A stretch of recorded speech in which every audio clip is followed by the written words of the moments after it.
7 तारखेला होणाऱ्या देशाच्या 18व्या लोकसभेच्या निवडणुकीच्या निमित्ताने महायुतीच्या उमेदवाराने माझ्या पाठीमागे मतदारांची आशीर्वादाची शक्ती उभी करा याचं आवाहन करण्यासाठी नुकतेच या ठिकाणी आलेले राज्याचे उद्योगमंत्री, आतापर्यंत पुन्हा उद्योगमंत्र्यांनी MIDCच्या परिसरातील खेडेगावांसाठी निधी दिला नाही, पण या जिल्हा उद्योगमंत्र्यांनी प्रचंड प्रमाणात निधी उपलब्ध करून दिला, ज्यांच्या मार्फत महाराष्ट्रात प्रचंड प्रमाणात उद्योग येतील असा विश्वास आम्हाला आहे. आपल्या जिल्ह्याचे पालकमंत्री नामदार उदयजी सामंत, आपल्या मतदारसंघाचे लोकप्रिय आमदार, शिवसेनेचे नेते, मुख्य प्रतोद सन्मान्य भरतशेठ गोगावले, आमदार अमोल मिटकरी, वैभवजी खेडेकर, सर्व सर्वांनी व्यासपीठ करून मला बोलायचं म्हणून आपलं सर्वांचं या ठिकाणी आदर व्यक्त करतो. पत्रकार मित्र, महिलांचे प्रतिनिधी आणि किंवा महाराष्ट्र शहरातल्या या बैठकीत संख्येने उपस्थित असलेल्या जरा आता फटाके थांबवलं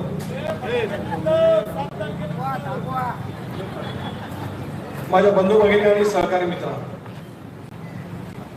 छत्रपती शिवाजी महाराजांनी उभा केलेल्या हिंदवी स्वराज्याच्या या ऐतिहासिक स्वरूपाच्या राजधानीमध्ये डॉक्टर बाबासाहेब आंबेडकरांनी सामाजिक समताचं मुखात दिलेल्या या महाराष्ट्राच्या ऐतिहासिक भूमीमध्ये आज आपल्याला सुरुवातीलाच मी विनम्रपणाचं अभिवादन या ठिकाणी.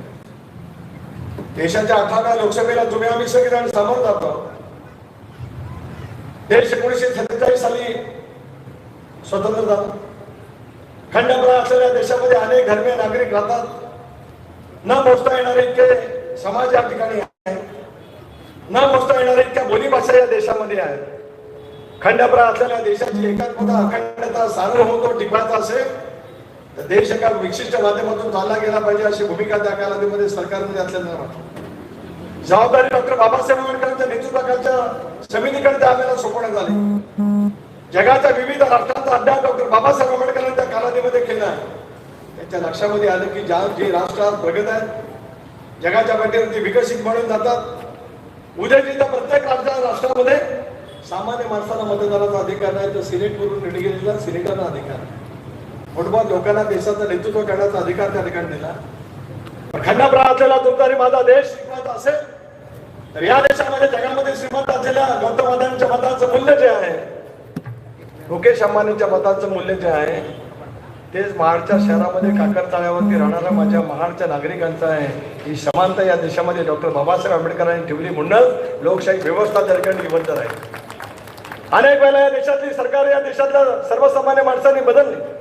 अनुभव आपण 75-76च्या आसपास इंदिरा गांधी ज्यावेळेला देशामध्ये आणीबाणी लावली, देशामध्ये सर्वत्र मोठ्या प्रमाणात संतापाची लाट त्या कालावधीमध्ये निर्माण झाली आणि ज्याला इंदिराजींनी लोकसभेच्या निवडणुका घोषित केल्या त्याला परस्पर विरोधी पक्षाचे सर्व पक्ष जयप्रकाश नारायण यांच्या नेतृत्वाखाली जनता पक्षामध्ये विलीन झाले. दस्तूरखुद्द काँग्रेस पक्षाचा पराजय झाला, पण इंदिरा गांधींनाही पराजयाला सामोरं जावं लागलं. संजय गांधींना सुद्धा देशामध्ये पराजयाला सामोरं लागलं आणि त्या देशातली सर्वसामान्य जनता उद्याची देश चालवण्यासाठी कोण योग्य आहे ठरवण्याचा अधिकार प्रस्थापित करू शकते. देशाने 77 सालामध्ये त्या कालावधीमध्ये पुन्हा एकदा इंदिराजी 84 साली इंदिरा गांधींच्या हत्येच्या सहानुभूतीच्या लाटेवरती ज्याला राजीव गांधींनी मध्यवर्ती निवडणुका घेतल्या त्या कालावधीमध्ये पंडित जवाहरलाल नेहरूंना जे यश मिळालं नव्हतं, इंदिरा गांधींना जे यश मिळालं नव्हतं, ते राजीव गांधींना यश मिळालं. 400 पेक्षा जास्ती जागा आहे लोकसभेमध्ये त्यावेळेला निवडून आल्या. बिपिनजी त्यावेळेला भारतीय जनता पक्षाला केवळ 2 जागा मिळाल्या होत्या. श्री अटलजी वाजपेयी साहेबांचा सुद्धा पराजय अलाहाबाद मधून त्यावेळेला झाला. 2014, 2084 ते 2014 30 वर्षाचा भारतीय जनता पक्षाचा प्रवास. वाजपेयी साहेब असतील, अडवाणी साहेब असतील, यांच्या नेतृत्वाखाली भारतीय जनता पक्षाने पराजयाने कधी स्वतःला विसरलं नाही. समाजामध्ये देशभरामध्ये काम ठेवलं आणि 14 सालामध्ये बदललेलं चित्र आपल्याला पाहायला मिळालं. का अनुभवलं आपण 1919 सालामध्ये विश्वनाथ प्रताप सिंगांच्या नेतृत्वाखालचं सरकार आलं, त्याला पाठिंबा भारतीय जनता पक्षाने दिला. मंडल कमिशनची अंमलबजावणी करण्याचा निर्णय ज्या वेळेला विश्वनाथ प्रताप सिंगांनी घेतला, देशभरामध्ये आंदोलन उसळला, त्यांनी राजीनामा दिला आणि चंद्रशेखरांचं सरकार आलं. चंद्रशेखरांच्या सरकारला कोणी पाठिंबा दिला? तरुण तुर्क म्हणून चंद्रशेखरांनी इंदिरा गांधींच्या वरती प्रखर टीका केली. जयप्रकाश नारायणच्या नेतृत्वाखाली समाजवादाची चळवळ बिहारमध्ये खूप मोठ्या प्रमाणात निर्माण केली. त्या चंद्रशेखरांच्या सरकारला राजीव गांधींच्या काँग्रेस पक्षाने पाठिंबा दिला. देशामध्ये स्थैर्य आणि अस्थैर्याची भूमिका कशी होते काही दिवसाच्या कालावधीमध्येच राजीव गांधींच्या घरावरती 2 पोलीस पाळे ठेवत आहेत, 2 पोलीस पाळे ठेवत आहेत. सरकारचा अमोदी पाठिंबा काढला गेला 1989 सालामध्ये, 91 सालामध्ये, आणि देशाला मध्यावधी निवडणुकीला समोर 2 वर्षाच्या कालावधीमध्ये 5 वर्षाचा कालखंड डॉक्टर बाबासाहेब आंबेडकरांनी संविधानामध्ये दिला. या देशामध्ये पहिल्यापर्यंत मध्यवर्ती निवडणुका त्या कालावधीमध्ये झाल्या. नरसिंहरावांचं सरकार आलं. या देशामध्ये कालवाद, मास्क, लेनिनवाद, माओवाद ज्या कम्युनिस्टांनी ज्या कालावधीमध्ये देशभरामध्ये निर्माण केला, त्या कम्युनिस्टांनी नरसिंहरावांच्या सरकारला पाठिंबा दिला.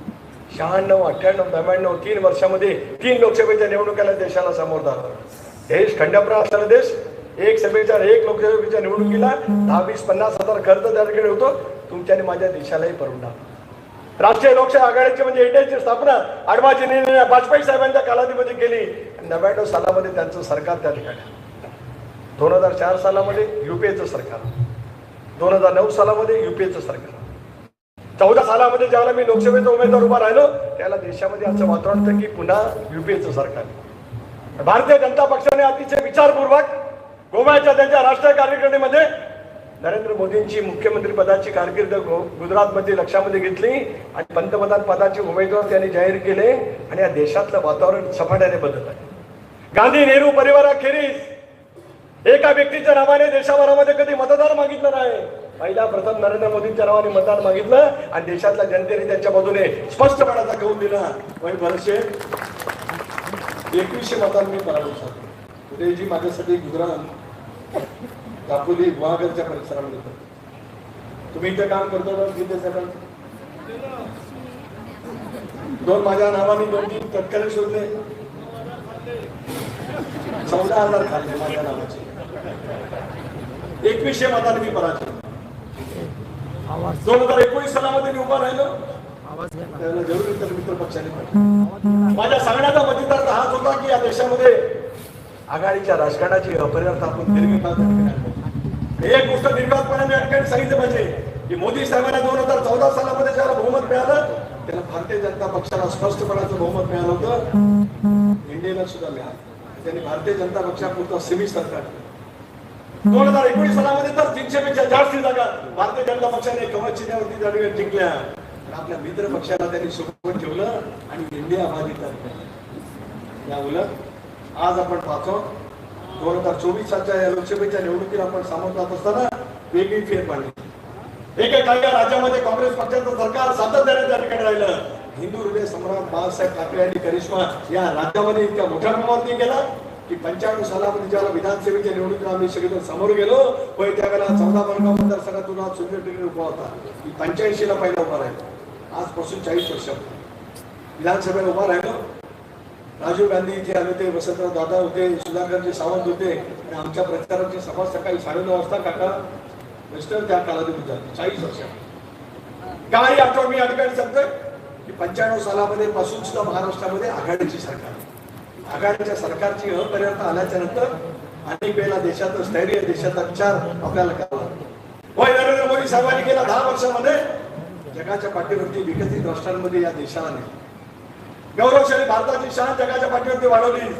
ग्रामीण भागातल्या कष्टकरी महिलांच्या दुष्काळातून सुद्धा जलजीवन सारखी योजना त्या ठिकाणी कृषी सन्मान योजना त्या ठिकाणी दिली गेली. आजही प्रत्येक शेतकऱ्याच्या खात्यामध्ये 6,000 रुपये भारत सरकारचे एकनाथ शिंदेच्या नेतृत्वाखालचं सरकार आल्याच्या नंतर 6,000 रुपये त्या सरकारने दिले आणि आता 12,000 रुपये प्रत्येक शेतकऱ्याला दर वर्षाला त्या ठिकाणी मिळत आहे.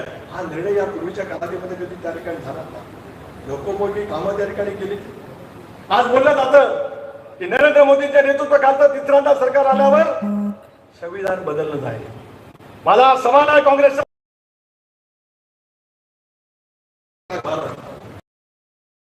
2015 पर्यंत काँग्रेसची दीर्घकाळ सत्ता भोगली. संविधान दिन साजरा केला नाही.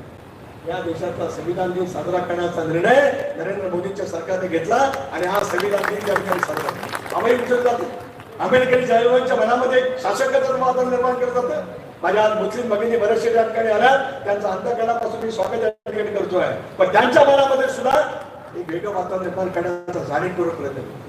काय 370 कलम 370 कलम केव्हा निर्माण झालं? डॉक्टर बाबासाहेब आंबेडकरांनी संविधान निर्माण करत असताना वेगवेगळी जन्म दिली. त्याच्या 370 कलम एवढ्यासाठी ठेवलं देशामध्ये ज्या वेळेला एखादी अभूतपूर्व परिस्थिती निर्माण होईल त्यावेळेला त्या कलमाचा वापर केंद्र सरकारने केला. तो कधी केला गेला? जम्मू काश्मीर मध्ये देशाचा स्वर्ग म्हणून म्हटला जातो, तिथे अस्तित्व निर्माण झाली. इंदिरा गांधी या देशाच्या पंतप्रधान होत्या, शेख अब्दुल्ला त्यावेळेला काश्मीरचे मुख्यमंत्री होते. त्यांच्या सामंजस्य करार झाला, त्याच्यातून 370 कलम आलं. काय 370 कलम म्हणतात? काश्मीरमध्ये बाहेरच्या माणसाने कुणी व्यवसाय करू नये. काश्मीर पुरता सीमित त्या ठिकाणी राहील. हा देश कन्याकुमारी पासून काश्मीर पर्यंत पसरलेला आहे. पण असं नेहमी उल्लेख केला जातो, पण त्या काश्मीरमध्ये कोणाला काही करण्याचा अधिकार नव्हता. ते 370 कलम होते. ते 370 कलम होतं म्हणून इथे कोणाला काय त्रास झाला का? देशाच्या उर्वरित राज्यामध्ये कोणाला त्रास झाला का? 370 उठवलं. आज काश्मीरमध्ये प्रचंड प्रमाणावरती पायाभूत सुविधा निर्माण झाला, त्याचा त्रास इथल्या कुठल्या मुस्लिम समाजाच्या बांधवाला झाला? केवळ अभय उठवले जाते. काय सीएचा कायदा आहे?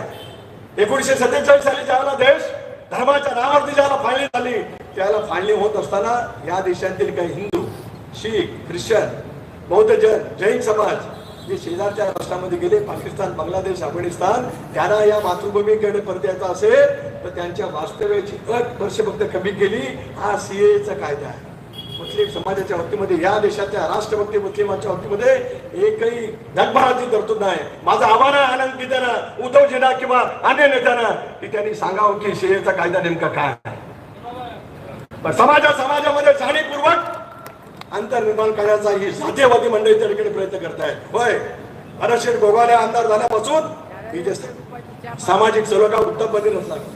मी शिवसेनेचा आमदार झाल्यापासून सामाजिक सलोखा त्या ठिकाणी अतिशय आणतोय. हे ज्यांना बघवत नाही ते मताच्या बेगबीसाठी धर्मामध्ये आणि समाजामध्ये अंतर निर्माण करतात. होय, अयोध्येमध्ये राम मंदिर झालं, सर्वोच्च न्यायालयाच्या निकालानंतर झालं. सर्व मुस्लिम संघटनांनी त्याला पाठिंबा दिला, राम मंदिर उभं राहिलं. त्याचबरोबर अयोध्येमध्ये बाबरी मशीदचं सुद्धा काम सुरू आहे. पण केवळ मतांच्या राजकारणासाठी अल्पसंख्याक समाजामध्ये ज्यावेळेला जाणीवपूर्वक व्हॉट्सअपच्या माध्यमातून मेसेज केले जातात आणि काका वैष्णव माझ्यासारख्याला दुःख होतं, ज्यांना उभा करण्याचा मी प्रयत्न केला, ती माणसं त्याला बळी पडतात. आज तुमच्या मार्फत निरोप देतोय, सामाजिक सामंजस्य जपणारे आम्ही आहोत. पण केवळ कोणाच्या नावाने जर का वेगळा करण्याचा प्रयत्न करतील तर त्यांचे सुद्धा धंदे करायला मला वेळ लागणार नाही. एवढं फक्त माझा निरोप पोचवा, एवढं मला या ठिकाणी सांगायचं. पल्लवकरांना कळलं मला कोणाच्या बद्दल बोलायचं. तुम्ही आज केवळ या व्हॉट्सअपच्या मेसेजच्या नावाच्या निमित्ताने आमच्यामध्ये अंतर निर्माण करण्याचा जाणीवपूर्वक प्रयत्न करणार असेल, या परिसरातला, या देशातला, या राज्यातल्या मुस्लिम समाजाने आमचं धर्मनिरपेक्ष विचार पण त्या ठिकाणी पाहिजे. आजही मी अभिमानपूर्वक उद्याची सांगतोय, 19 सालामध्ये तुम्ही महाविकास आघाडीच्या सरकारमध्ये होता, याचा उल्लेख या ठिकाणी केला. शिवसेना प्रमुखाने अनेक वेळा सांगितलं की काँग्रेसला पाठिंबा देण्याची वेळ माझ्यावरती येईल, त्याला शिवसेना नावाचं मी दुकान बंद केलं. 2019 सालामध्ये शिवसेना आणि भारतीय जनता पक्षाने विधानसभेच्या निवडणुका एकत्रितपणे लढल्या. स्पष्टपणाचं बहुमत 105 भारतीय जनता पक्षाला कमळ चिन्हावर, 57-58 जागा शिवसेनेला धनुष्यबाण चिन्ह, स्पष्टपणाचं बहुमत. मित्रपक्ष धरून 250च्या पलीकडे नाही झालं. कोणामुळे नाही झालं, कशामुळे नाही झालं, सखोल मला माहिती आहे, पूर्णपणाची मला माहिती आहे. पण त्याच सोनिया गांधींच्याकडे जात महाविकास आघाडीचं सरकार त्या ठिकाणी प्रस्थापित झालं. पण उद्याची त्यावेळेला अजितदादा अर्थमंत्री होते, उपमुख्यमंत्री होते. मौलाना अब्दुल कलाम आझाद आर्थिक विकास महामंडळाची निधी वाढवण्यासाठी प्रस्ताव केला, मुख्यमंत्र्यांनी नाकारला. त्यावेळेचा सांगतो मी, मौलाना अब्दुल कलाम आझाद या आर्थिक महामंडळाला शासनाची गॅरंटी द्यावी हा प्रस्ताव नेला, नाकारला गेला. नवाब मलिक त्या खात्याचे मंत्री होते, निधी वाढवण्याचा प्रस्ताव केला, नाकारला गेला. एकनाथराव शिंदेच्या नेतृत्वाखालचं सरकार महायुतीचं आलं, त्याच्यात शिंदे साहेब मुख्यमंत्री आहेत, ज्याच्यामध्ये देवेंद्रजी उपमुख्यमंत्री आहेत, अजितदादा आहेत. हा प्रस्ताव गेल्यावर पापणी लावायच्या सही करून त्या समाजासाठी आवश्यक असणारं काम केलं गेलं. त्यांना तुम्ही जातीवादी म्हणणार आणि अगोदरचे धर्मनिरपेक्ष विचारांची किती फरक काय अनुभवलं तुम्ही. आम्ही करोनाच्या कालावधीमध्ये माझ्या असंख्य महिला भगिनी बसल्यात, लग्न झाल्याच्या नंतर घरात जाताना उंबरठ्यावरचं माप ओलांडून जाता आणि करोनासारखं महामारीचं संकट आलं, त्याला उंबरठ्याच्या आत आपल्याला बंदिस्त करावं. आपण त्यावेळेला लॉकडाऊनमुळे घराच्या बाहेर पडून जातो, घराच्या आत चौकडे, त्याचा उल्लेख तुम्ही या ठिकाणी केलात. आपण सर्वजण लोकांच्या साठी धावत गेलो. संकट येतात एकामागून येत येतात, निसर्ग चक्रीवादने तुमचं आणि माझं कोकण पूर्णपणे उद्ध्वस्त केलं. त्या करोनाच्या संकटामध्ये सुद्धा तुम्ही पण पदांना बाळगलीत, मी ना बाळगली, अतिथींनी बाळगली नाही. आणि लोकांच्या वरती ज्यावेळेला संकट येते त्यावेळेला आपण धावून गेलं पाहिजे. त्यावेळेला आपण गेलो. राज्य सरकारने उपाययोजना त्या कालावधीमध्ये 22 जुलै 2022ला महाडला पूर आला. मी अजितदादांना वाढदिवसाच्या शुभेच्छा देऊन येत असताना राजेवाडीपासून अनेक मुस्लिम भगिनींचे फोन येत होते. राजेवाडीमध्ये पूर आलाय, महाडमध्ये तर 12 फुटापेक्षा जास्ती पूर आला. प्रचंड प्रमाणावरचा पूर पहिल्यांदा एवढा पहिल्या प्रथम महाडच्या इतिहासात पहिला प्रथम. सकाळी 7:30 वाजता सुनील तटकरे महाडच्या बाजारपेठेमध्ये या रस्त्यावर चालत होता. गीते, तुम्ही मला काय प्रश्न विचारता? तुम्ही कुठल्या डोबरवर चिखलात कधी गेलात? तुमच्या पांढऱ्या कपड्यावरती कधी दाग तरी पडलं काय? कारण तुम्ही चिखल आणि माती त्याचा तुमचं कधी आयुष्यभराचा संबंध आला? काय सांगत आज बोलले पत्रकारांना बोलतात ते प्रश्न विचारायला त्यांना काय मॅनेज केलं का? आता तुम्ही ठरवा. चंद्रकांत कोकणे साहेब, तुमच्या विश्वासार्हतेबद्दल अनंत गीतेने हा प्रश्न उपस्थित केलाय. त्याचं उत्तर तुम्ही द्यायचं आहे, आम्ही द्यायचं नाही. तुम्हाला योग्य असेल त्यावेळेला तुम्ही जरूर देण्याचा प्रयत्न करा. मला अभिमान वाटतोय की एकनाथ शिंदेचा नगरविकास राज्यमंत्री होते. महाडमध्ये ज्यावेळेला मी फिरलो तसा मी रॉयमध्ये 1989 सालामध्ये फिरलो होतो. 2005 सालामध्ये ज्यावेळेला इथे दासगाव जुईच्या परिसरामध्ये प्रचंड प्रमाणावरती मनुष्य आले झाली त्यावेळेला सुद्धा सुनील तटकरे इथेच होता. महाड शहर इतका प्रचंड पद्धतीचा घाण होता. केवळ आणि केवळ एकनाथ शिंदे साहेब नगरविकास राज्यमंत्री होते, आले आणि मुंबई आणि ठाणे महापालिकेची सगळी अद्याप मशिनरी त्यांनी आणली आणि महाड 4 दिवसाच्या पूर्ववत करून कोणी दिले असेल ते एकनाथ शिंदेने दिले. नाही तर रोगराई पसरली असती आणि कोरोनाचं संकट सुद्धा होतं. आणि मला हेही माहिती आहे ज्या वेळेला ती बिल्डिंग कोसळली त्यावेळेला ते होते. रात्री आले पहाटे 4 वाजता. आदिती पालकमंत्री होती, भरत शेठ तुम्ही त्या ठिकाणी होता. त्यांच्यासारखा दानशूर माणूस मी आयुष्यात पाहिला. ते गावात फिरले चालत, स्वतः पायी पाता धरला होता एकनाथराव शिंदेनी आणि दोन्ही बाजूला त्यांची माणसं उभी होती. जो जे मागेल ते विचार नाही केला कोणाच्या हातात किती काय ते दातृत्व असतं, पण इतका मनाचा मोठेपणा असू शकतो हे एकनाथराव शिंदेने. आज तुम्ही आम्ही सगळेजण त्या विचाराच्या माध्यमातून काम करतोय. तो आम्ही निर्णय घेतला, बहुजनांच्या व्यापक हितासाठी निर्णय घेतला. 2014 सालामध्ये भारतीय जनता पक्षाने पाठिंबा मागितला नव्हता. मी प्रदेशाध्यक्ष होतो. मला प्रफुल्ल पटेलांना सिल्वर ओवरती बैठक झाली आणि सांगितलं ते जाऊन भारतीय जनता पक्षाच्या सरकारला पाठिंबा द्या. काय होतं त्यावेळेला? केस कुठे काय त्यावेळेला होतं? विश्वासदर्शक ठराव द्यायला देवेंद्र फडणवीसांच्या सरकारने मंजूर केलं. राष्ट्रवादी काँग्रेस पक्षाने मदत त्यावेळेला केली. शिंदे साहेब त्याला विरोधी पक्ष घेतला. का केलं म्हणून नंतर सांगितलं गेलं शिवसेनेची बार्गेनिंग पॉवर कमी करावी म्हणून आम्ही पाठिंबा दिला असेल. पण तसं सत्य असेल तर 2016 मध्ये या सुनील तटकरेला प्रदेशाध्यक्ष म्हणून सांगितलं की जाऊन देवेंद्र फडणवीसांच्या चर्चा करा, आपल्याला सरकार बनवायचं आहे. चर्चा केली 4 महिने या सुनील तटकरेंनी फडणवीस साहेबांच्या जवळ. लोकसभेच्या जागा ठरल्या, मंत्रिपद ठरली, खाती ठरली, पालकमंत्रीपद ठरलं. अंतिम निर्णयासाठी आम्ही ज्याला अमितभाई शहांच्याकडे गेलो, मी प्रस्ताव मला सांगितण्यात आलं की प्रस्ताव अमितभाईंच्या समोर मान. मी प्रस्ताव उद्याची मांडला आणि म्हटलं की कब हम शपथ देने के, कब हम सरकार में आने. अमितभाईंनी काय सांगितलं? उद्याची शपथ घेऊन सांगतोय वीरेश्वराची. अमितभाईंनी सांगितलं शिवसेना अंदर रहेगी, आपको आना है. आणि आज सांगताय शिवसेनेचे लोक की शिवसेना म्हणजे उभा करा. तेच त्यावेळेला तेच होतं बाबा. असं काय करता असेल? सगळ्यांना कळतं महाडकर जनता लय सुद्धा होते. असे तुम्हाला 3 आमदार केलं काय आपण सांगा बरं बाबा.